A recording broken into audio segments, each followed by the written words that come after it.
welcome back to Thomas Tessier's World of Hurt. I'm Chris L. McKenna. Today's story takes place in the literary world of London. It's entitled A Grub Street Tale. Grub Street is a reference to a bohemian section of London, once famous for its hack writers and poets. The recent film Last Voyage of the Demeter got its inspiration from the same place Mr. Tessier did here. Enjoy A Grub Street Tale.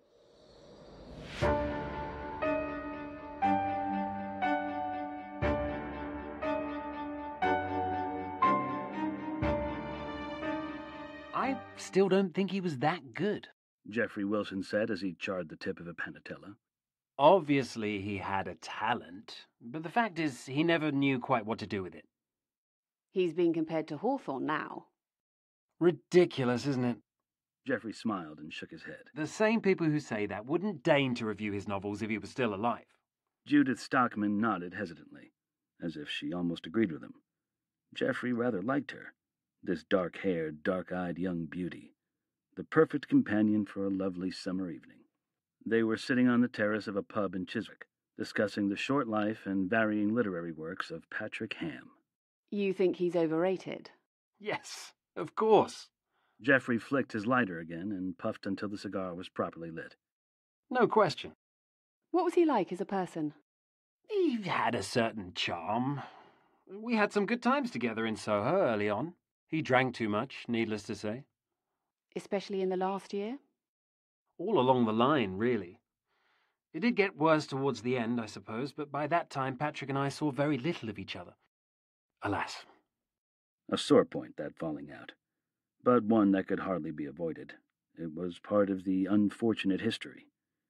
Geoffrey was reluctant to discuss Patrick Hamm with anybody, and at first he'd tried to fend off Judith Stockman, but she had persisted, with notes or phone calls every week. Geoffrey eventually realized he couldn't put her off forever. So he had agreed to this meeting on neutral ground, dredge up a few moth-eaten tidbits for her critical biography of Patrick Hamm, and try to cast things in a positive light. Geoffrey didn't care about her project, but why not see what Judith Stockman was like in the flesh? So far, she seemed fair and objective, quite attractive as well. Were the two of you friends before... No, it was strictly business at first. Our friendship grew out of our work together, over the course of time. I had serious hopes for Patrick, and I genuinely liked him as a person. When he wandered off track, I did my best to help him right himself. But it's difficult for an editor and an author to hang together when there are serious disagreements. Commerce and creativity. That was one part of it, yes, but there were other problems. Patrick could never bring himself to decide exactly what kind of writer he wanted to be. Don't most writers work through that? It isn't easy to market an author who jumps from one genre to another and then mixes them all together. Booksellers have a hard time dealing with that, and so do readers. But the consensus now seems to be that Hamm found his true voice toward the end, with the lime kiln and the Varna schooner. Judith sipped her wine. He was only 41. You could say he was just hitting his stride when... I know. Everybody seems to love those two books, and of course it's all very tragic, the way that it ended. But I thought at the time that those books were really very pretentious, and honestly, I still do. You prefer his earlier work? Yes, I do. Our Lady of Heavenly Pain and Nightmare in Silk are my two favourites. I published them both, and I believed that Patrick was onto something new. It was brilliant erotica. It was elegant and stylish. It used elements of the thriller and horror fiction to good effect. I loved it, and I can remember thinking he can't miss. But he did. Critics now tend to see those works as potboilers. Efficient, but limited. Finger exercises. Part of Hamm's mastering the craft of fiction. They would, wouldn't they? After the first two books... That's when he started to drift. He wrote that ill-conceived family gothic, The Waybright Curse. God, I hated that. I just moved up to Pell House then, and I was eager to bring Patrick with me, but I couldn't accept that book. He stayed at Bingley, they published it, and it promptly sank like a rock. Were there hard feelings? Some, yes. But I still wanted to publish Patrick, so I encouraged him to get on with the next novel, Ill Met by Gaslight, which I did publish. It was an odd book, a modern murder mystery with time travel, but it worked in some bizarre way, and he was back with me. Was that about the time he turned to short fiction? She had an exquisite neck, Geoffrey noted. Honeyish tanned skin set off by a brilliant white blouse and tiny pearls. Yes, and it was infuriating. Nasty little stories full of disagreeable people doing disagreeable things. He put together a volume called Micro Novels of the Dead, and that was soon followed by a second one, Tales of Extreme Panic. But nobody would touch them. Patrick eventually lost his agent over that short fiction. No one knew it at the time, sad to say, but he was well into his final phase by then. Now those stories are highly regarded. Patrick would appreciate the joke. Did he discuss the last two novels with you? Oh, yes. And I advised him as best I could. But there were some serious problems to overcome. You see, Geoffrey put his cigar down on the ashtray. By that time, his name and sales record in the book business meant nothing. He'd frittered away whatever identity he'd managed to create for himself. He was getting to be old goods, a maverick, and nobody cared. Career-wise, Patrick was in big trouble. She had gorgeous legs, long and slender. Geoffrey could see and enjoy them properly now that Judith was leaning back on the sofa in his sitting room. They'd had a couple of polite drinks at the pub, and then she accepted his invitation to dinner. He took pride in his cooking ability, and he intended to broil 2 superb Wiltshire steaks, assuming they got around to food. He could dole out boring old Patrick Hamm anecdotes for days if that would keep her happy. Days, nights. First he dug out a file of old letters from Patrick. Harmless stuff, often amusing. None of the final anger and anguish. Judith scanned them quickly and murmured with delight at certain passages. She gave Geoffrey a warm smile when he offered to make copies for her. She knew the books quite well, but not the man's life. Her knowledge of personal details was limited to the kind of material that had appeared often in the press. Geoffrey was the first of Hamm's personal acquaintances that Judith had approached, so he had clear sailing and could set the tone. They had more wine as he talked and she listened. The Soho clubs, Hamm's assorted and equally hopeless lovers, a brief stint working in an East End soup kitchen, Hamm's writing habits, his appalling taste in food, his uninformed love of music and art. Geoffrey told Judith all sorts of odd details as they came to mind. It might not be significantly illuminating of the man's work, but it certainly had the authentic feel of first-hand experience. Geoffrey could see that Judith was loving every word of it, and that pleased him. To get back to his books, he did stop writing the short stories and started a new novel, The Lime Kiln, and he showed it to you as he was working on it, didn't he? Yes, that's right. I thought it started off in very promising fashion. But about 2/3 of the way through it, Patrick lost the thread. I don't think he liked his own characters. He killed them all off, every one of them, which resulted in a book that ended up as a damp misfire. What was it all supposed to be about? And who cared anyhow? What did he do then? He went back over it from scratch, just as I suggested. It wasn't the plot so much as the characters, the heart of the book, and the ending, of course. But that first version is essentially the same one that has since been published and acclaimed everywhere. Oh, yes. After his suicide, all of that gloom and despair no doubt seemed more convincing. You could say it gave him literary credibility. And I know that sounds awfully cynical, but that's how the world works sometimes. If Patrick had remained here in the land of the living would have continued to ignore him. It was sickening, really. 3 years after Patrick's death, The Lime Kiln was published to sudden acclaim. A year later, The Varna Schooner followed to an equally enthusiastic response. The collected stories, and the literary community embraced a corpse, made a fallen hero of him. To Geoffrey, it was all so hypocritical and crass. Trading on the dead. Sickening. Patrick's suicide had occurred a decade ago, and the bubbles had diminished somewhat in recent years. It was bound to subside even more in time, Geoffrey was convinced. Patrick's writing was often interesting, striking, and disturbing, but it was not great. Not truly classic, no matter what anyone said. You didn't publish the second version either. Can you tell me about that? It was no better, and in some ways was actually worse. Revision was never Patrick's strong suit, and he was almost relieved when I suggested that he set the lime kiln aside for a while and start something new. The Varna schooner. Yes, and a great idea it was. The full-length treatment of an episode merely hinted at in Dracula. What went on aboard that ship carrying Dracula's coffin to England? What if there were a few passengers, as well as the crew? I loved that idea. But, once again, Patrick had problems. He had a very hard time getting the period atmosphere right. He wouldn't do the research. He had no interest in the kind of details that would make a book like that convincing. Instead, there was more of that fancy, philosophical talk, endless, pretentious babble. The same thing that I believed was the cause of all that trouble in the lime kiln. It got in the way of the story. It just totally flattened it.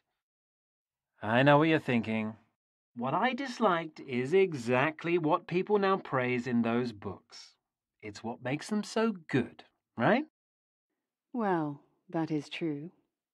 Geoffrey turned his hands palms up and gave a helpless shrug. Yes, it is. What can I say? Perhaps I was wrong. Mistakes do happen in the book business. 18 publishers rejected The Day of the Jackal. Everybody knows de Gaulle wasn't assassinated, so who cares? 20 publishers rejected Warship Down. Nobody wants to read about a bunch of bloody rabbits. So those things do happen. And that was when the two of you had your final break? It was an honest disagreement. I told Patrick that his characters weren't real enough. He was too interested in using them as ideas, as symbols. That and the lack of attention to period atmosphere ruined both books. For you? For me, yes. If I could just give you my capsule view of Patrick's last two novels, I honestly feel that they fall between two stools. They're too sophisticated and good for the commercial market, category fiction, but they're not quite brilliant enough for literary acceptance. Judith appeared to consider that. Patrick didn't care whether he was a commercial success, made a lot of money, or achieved literary stature. But he wanted one or the other, if not both. And that's the sad part. He never experienced either of them in his lifetime. That's certainly true.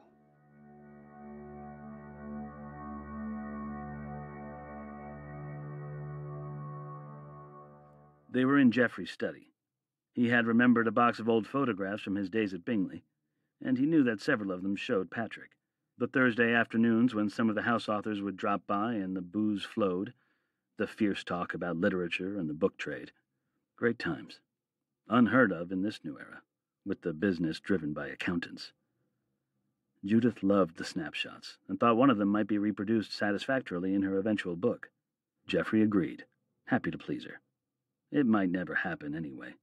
Most books died before they reached hardcovers, and he was far from certain that there was enough event in Patrick's gloomy life to justify a proper critical biography. But why discourage her? Geoffrey sat close to her on the sofa in his study, looking down her blouse while he explained who people were in each photo. Very minor writers, most of them, sorted out and silenced by the marketplace over the years. Decent folks, and they all had their 2 or 3 published volumes, now yellowing on a shelf at home, to comfort them in the genteel failure of their advancing years. Even one forgotten book is still something. Did he... Enough. I think I've done enough talking for one session. We can always return to Patrick Hamm another time. I'd like to hear more about you now. You would? Yes. Judith smiled. But should I tell you? Yes, you should. Geoffrey caressed her cheek with the back of his fingers, and she liked it. She didn't do anything, but he could see it in her eyes, and he suddenly thought, She may be in love with a dead man, but she will sleep with me tonight. Judith smiled at him, rested her head on his shoulder, and then gazed absently at the wineglass that she still held on her lap. Where to start? It's your story. Anywhere you like. He felt her laugh silently and managed to use that moment to slip an arm around her shoulder. Geoffrey thought he noticed her body respond by settling closer against his. We came from Russia. It was quite an adventure, actually. But at the time, it was very frightening. Is that so? Oh, yes. Our family name was Bronstein, but my father took the name Stockman, from Ibsen's An Enemy of the People. He was opposed to the government. He wrote pamphlets and tracts. He went to prison twice. They beat him. We lived in constant fear, never knowing when the police might come. But father was a man of real integrity. He was an anarchist, in the truest sense of the term. An idealist, really. A Russian anarchist? Fantastic. Anyhow, the regime was very shaky. My father believed that real change, revolution, was bound to happen soon. Perhaps my father went too far in his papers and speeches. Or it was just another crackdown. The Tsar's secret police had my father's name on a list of people to be arrested, and everyone knew that this time the accused would never come back from prison alive. So we had to flee the country. Good Lord. Still, something was not right there. There was no time to spare. We left everything behind and had to sneak out of Moscow in the middle of the night. And you made it. Thank God. Geoffrey stroked her neck lightly, tracing lines down toward the collar of her blouse. The Tsar? She meant the KGB, clearly. But this was not the time to play editor. Only just. And not all of us. We managed to get across the border, into Romania, and then on to Bulgaria. But police agents stayed on our trail. We had a couple of very close escapes along the way. Of course, the Romanians and Bulgarians would cooperate with the Russians, wouldn't they? Or at least look the other way, yes. But we made it to the coast, and my father had enough money to bribe an official and buy passage for us on a cargo ship to England. Aha! Very good. Can you guess where we sailed from? I have no idea. In fact, I didn't even know Bulgaria had a coast. It's on the Black Sea. Ah, yes, of course. The Black Sea, the Caspian. They're all somewhere in that neck of the woods, aren't they? We sailed from the port of Varna. You're joking. With his free hand, he took Judith's chin and turned her face so she was looking at him. She was smiling, but not as if she'd made a joke. You weren't serious, were you? Varna? Really? Yes. It really happened. I know it's incredible, but it's the truth. Incredible?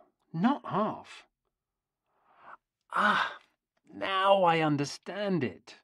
You grew up here in England. Later you saw Patrick's book, The Varna Schooner, and so you read it because you'd passed through Varna. That's how you first came to know Patrick's work. You fell in love with it. And here we are. That's not entirely wrong. What do you mean? You're right. Here we are. God, sometimes he was bloody slow on the uptake. There she was, lips parted, eyes half shut, offering herself to him, and he was still trying to carry on a conversation. Nitwit! He quickly pulled Judith closer and kissed her. It was long, slow, deep, and utterly wonderful. Geoffrey's hand slipped inside her blouse and touched skin that felt like warm silk, like some rare gold liquid that seemed to welcome and embrace his own flesh. Her whole body seemed to melt into his, and that somehow made him feel profoundly alive, vastly more aroused. Her tongue, no, a tooth surely, entered his tongue, and it was like smooth sex, a painless, exhilarating penetration. He was puzzled and startled by it, however. He opened his eyes as he tried to pull back a couple of inches, and he couldn't move. It was as if Judith held him by the tongue with some part of her mouth. Her eyes were locked on him, but she didn't appear to see him. His tongue throbbed, but not unpleasantly. Jeffrey had an odd sense of his mind slipping out of focus, drifting hazily. It was difficult to form thoughts. They seemed to keep falling beyond his grasp. He didn't mind. Much easier to drift, to float along in a delicious fog. It was so comforting.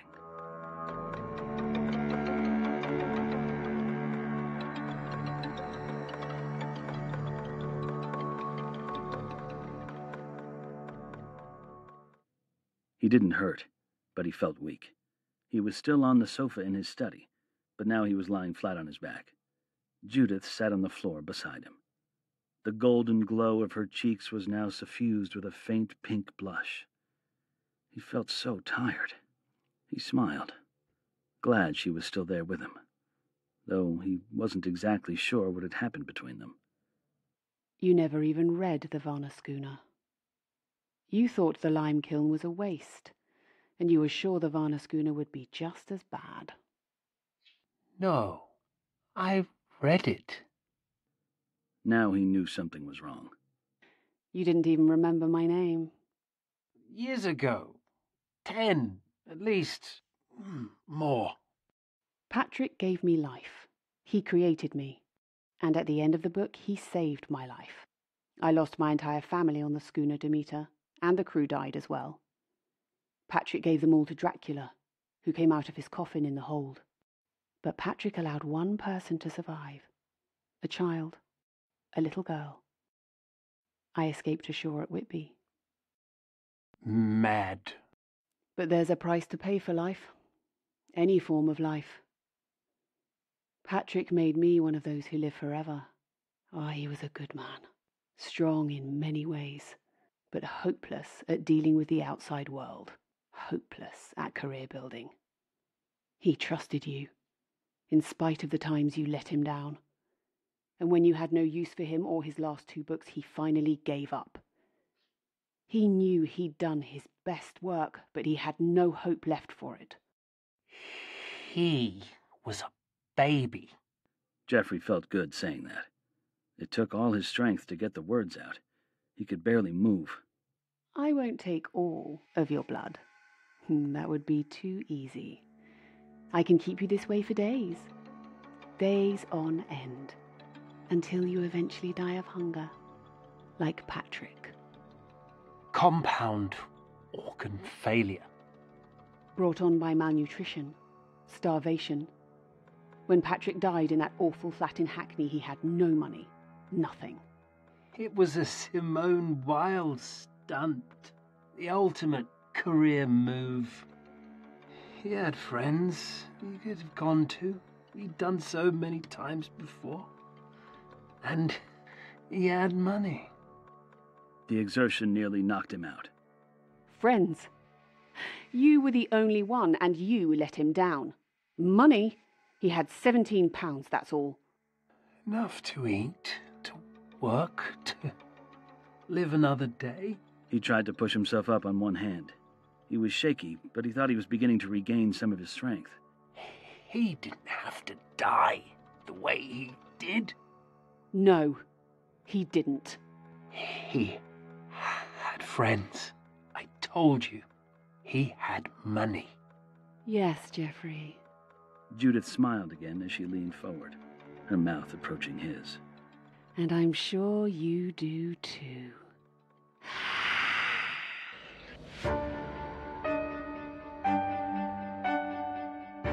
Vocal performances by Ezra Godin and Zara Tompkinson. Music by Jordan Peer. This has been a Watertown Arts production.